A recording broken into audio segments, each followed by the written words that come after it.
Bab 837. Aku tidak akan pernah menghilang lagi. Kemana kakak Kenan pergi? Di pesta itu, Sheila mencari kemana-mana, di aula 1 tempat mereka menari, aula 2 dan aula 3, dan bahkan pergi ke area ruang tunggu VIP di lantai atas untuk mencari tetapi tidak ada yang menemukan Kenzi. Sheila tidak menyerah, dan bergegas turun dengan gaun malamnya, dan kembali ke ruang dansa. Di antara banyak orang yang memakai topeng, dia mencari Kenzi. Sayangnya, lampunya redup. Dia berjalan mondar-mandir di antara kerumunan 1 atau 2 kali, tapi dia masih tidak yakin apakah Kenzi ada di pesta dansa. Pada saat ini, lampu berangsur-angsur menyala dan musik dansa berangsur-angsur berakhir. Para penari pria dan wanita berhenti menari untuk saling memberi hormat sebelum meninggalkan lantai dansa. Sheila berjalan melewati kerumunan dan berdiri di panggung yang sedikit lebih tinggi. Dia memandangi pria dan wanita yang ramai dengan matanya yang indah. Dia melihatnya sebentar dan merasa sedikit aneh. Bukan hanya kakak Kenan yang hilang, tetapi juga Seulgi. Seulgi sepertinya sudah tidak ada lagi di sini. Pada saat ini, percakapan beberapa pria tidak jauh dari situ menarik perhatian Sheila. Seorang pria yang memegang gelas anggur merah berkata, "Apakah Anda juga melihat Nona Seulgi kehilangan kesabaran dan menamparkan Gen Darto, putra tertua keluarga Gen di Pulau Hong Kong, di depan banyak orang? Bagaimana hal seperti itu bisa terjadi? Nona Seulgi adalah dewi berkualitas tinggi yang terkenal di seluruh dunia. Dia biasanya sangat memperhatikan citra dan etiketnya. Bagaimana dia bisa marah di depan begitu banyak tamu dan bahkan menamparkan wajah Tuan Darto? Bukankah ini terlalu tidak sesuai dengan karakternya sebagai sosialita berkualitas tinggi, cantik, dan kelas dunia? Juga, sejauh ini setahu saya, antara Tuan Darto dan Nona Seulgi sepertinya tidak ada dendam pribadi di antara mereka, bahkan tidak banyak persinggungan. Ya, saya bisa memastikannya. Meskipun Gen Darto adalah seorang playboy, belakangan ini, dia fokus mengejar Nona Sheila. Seharusnya tidak mungkin dia berselisih dengan Nona Seulgi. Mungkinkah sebenarnya ada perselisihan cinta yang tidak diketahui antara Tuan Darto dan Nona Seulgi? Haha, bukan itu masalahnya. Kalian terlalu banyak berpikir." Pria yang memegang gelas anggur merah itu tersenyum dan berkata, "Sebenarnya, alasan mengapa Nona Seulgi marah pada Tuan Muda Darto sangat sederhana. Tuan Muda Darto tanpa malu-malu mengganggu dan melecehkan Seulgi, bersikeras agar Nona Seulgi berdansa dengannya. Diperkirakan Tuan Muda Darto telah menyentuh Nona Seulgi, jadi Seulgi memberi pria itu tamparan di wajah." "Oh, begitu ya. Kalau begitu tamparan ini cukup bagus. Nona Seulgi adalah dewi kelas dunia, dia memiliki status resmi sebagai duta damai Perserikatan Bangsa-Bangsa. Dia tidak setingkat dengan model bintang biasa. Bagaimana bisa ada pemuda kaya yang berani menyentuhnya? Dengan melakukan ini, Tuan Muda Darto sedang mencari masalah. Ya, Tuan Muda Darto melakukan ini pasti akan menggugah kemarahan publik. Dia mungkin terobsesi dengan nafsu dan tiba-tiba kehilangan kendali. Dia rakus tubuh seksi wanita Nona Seulgi."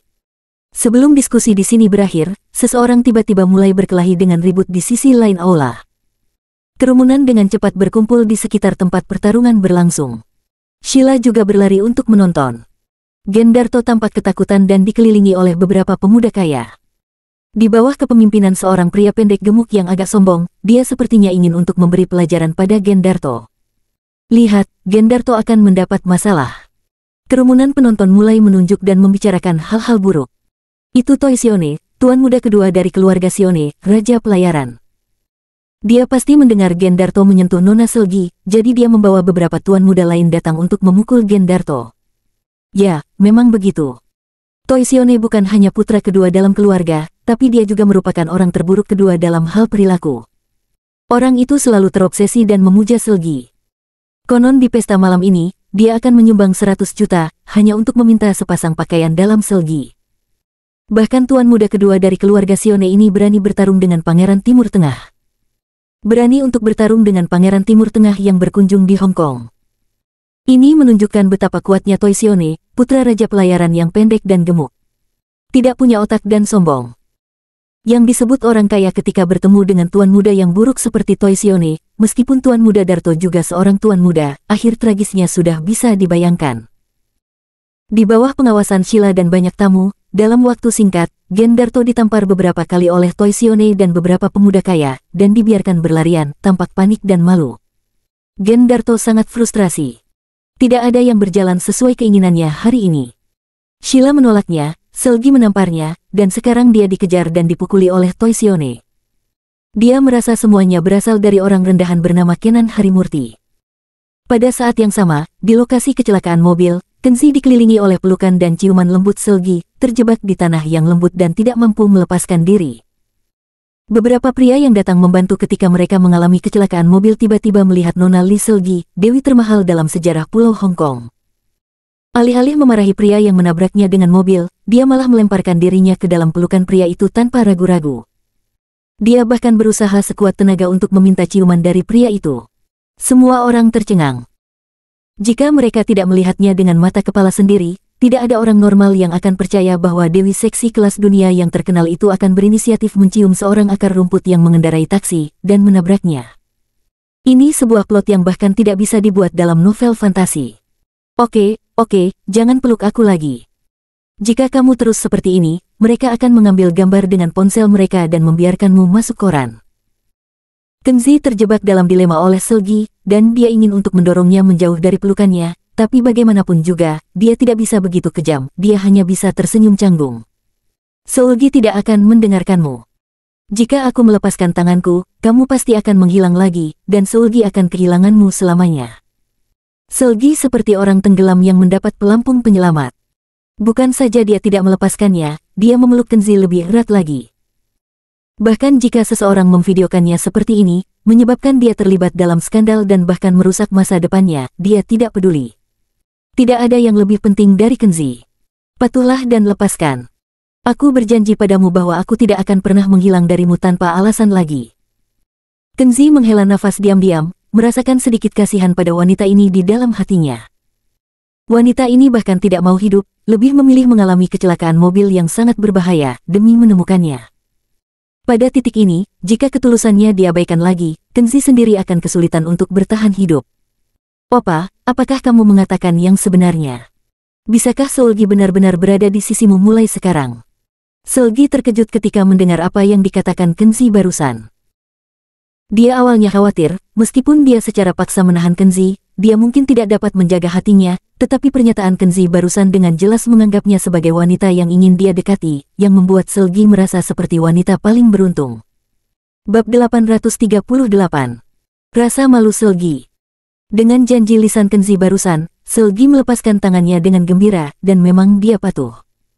Dia tahu bahwa Kenzi adalah pria yang menepati janjinya. Jika Kenzi mengatakan dia tidak akan pernah menghilang tanpa alasan lagi, dia pasti tidak akan pernah menghilang. Meskipun Selgi sangat berharap untuk tetap berada dalam pelukan Kenzi, lebih sering memeluknya, dan menikmati kehangatan dalam pelukan Kenzi, dia tahu Kenzi mungkin keberatan jika dia memeluknya secara terbuka di depan orang yang lewat. Jadi Selgi melakukan apa yang diinginkan Kenzi tanpa syarat. Di antara beberapa orang yang berada di pinggir jalan, seseorang mengeluarkan ponselnya.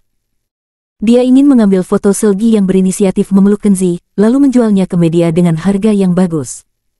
Sayangnya, pria yang mengemudikan taksi itu terlalu biasa. Dewi seksi seperti Lee Selgi berinisiatif untuk memeluknya, tapi dia bahkan menolaknya. Setelah berpelukan sebentar, dia dan Lee Selgi berpisah. Hasilnya, angan-angannya untuk merekam gosip sang Dewi secara diam-diam tidak berhasil. Selgi akhirnya menemukan Kenzi dan banyak bicara, namun saat ini sebuah mobil polisi tiba di lokasi kecelakaan mobil. Selgi tidak punya pilihan selain memegang kakinya yang terluka dan menyuruh petugas polisi pergi terlebih dahulu. Nona Selgi, kaki Anda, apakah Anda ingin saya memanggil ambulans? Para petugas polisi, seperti orang yang lewat sebelumnya, sekilas mengenalinya.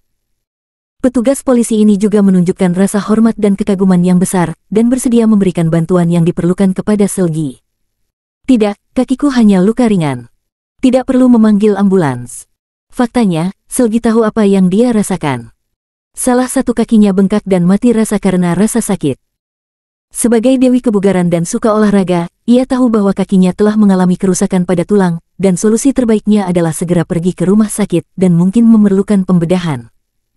Tapi dia akhirnya menemukan Kenzi, dia tidak ingin menyia-nyiakan waktu yang begitu berharga ini di rumah sakit.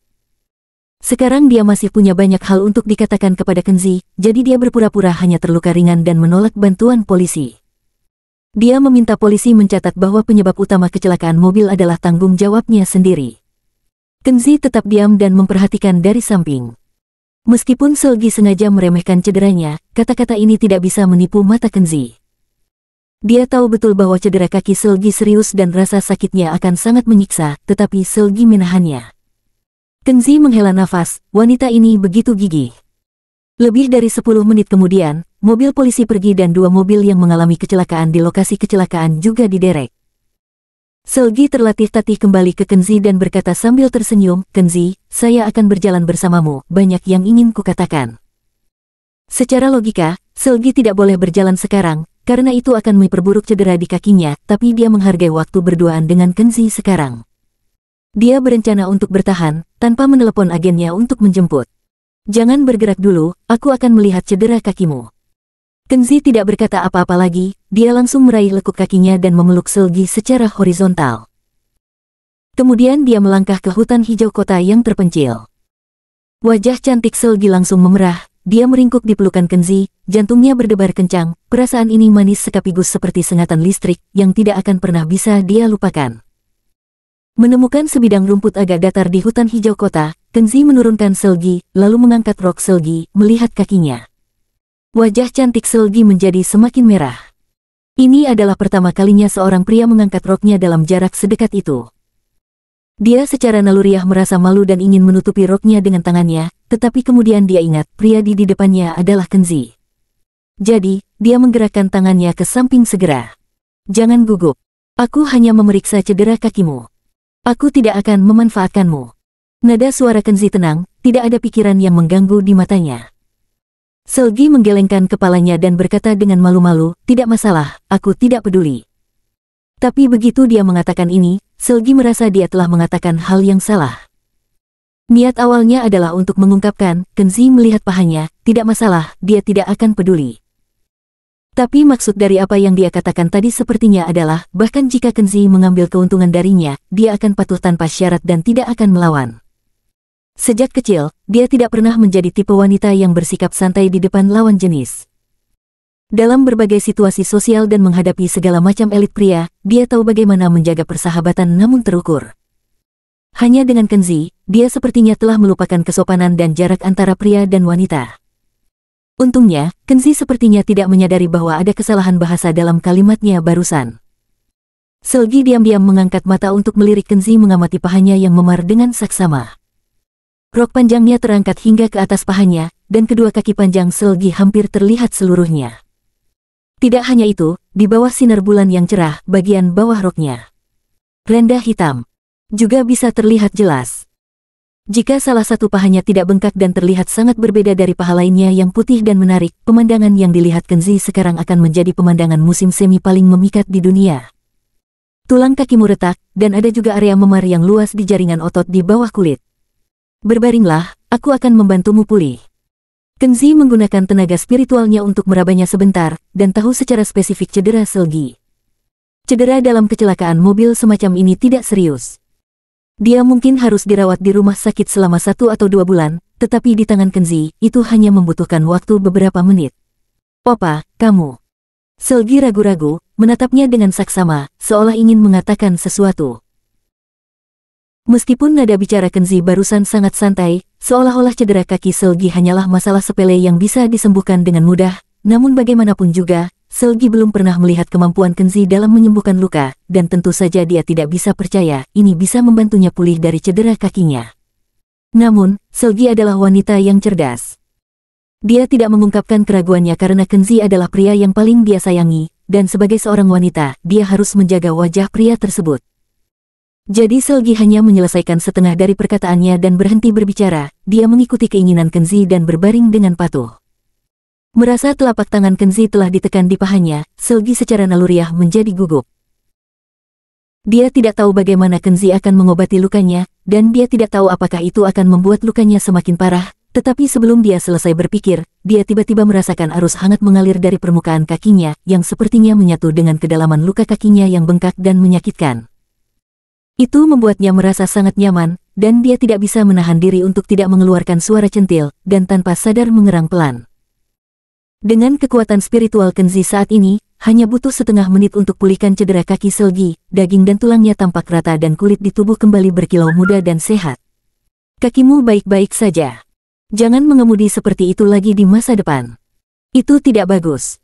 Kata-kata Kenzi singkat dan masih sangat tenang. Setelah selesai berbicara, dia menarik Selgi dan memintanya untuk berdiri dan mengambil beberapa langkah. Selgi terkejut, dalam waktu sesingkat itu, dia menemukan bahwa kakinya tidak lagi merasakan sakit. Ketika dia berdiri dan berjalan beberapa langkah, bahkan melakukan pose yoga dengan satu kaki ditekuk, tidak ada efeknya, seolah-olah dia tidak pernah terluka. Selgi melihat ke arah Kenzi dengan heran, dan tiba-tiba punya perasaan bahwa Kenzi seperti manusia super.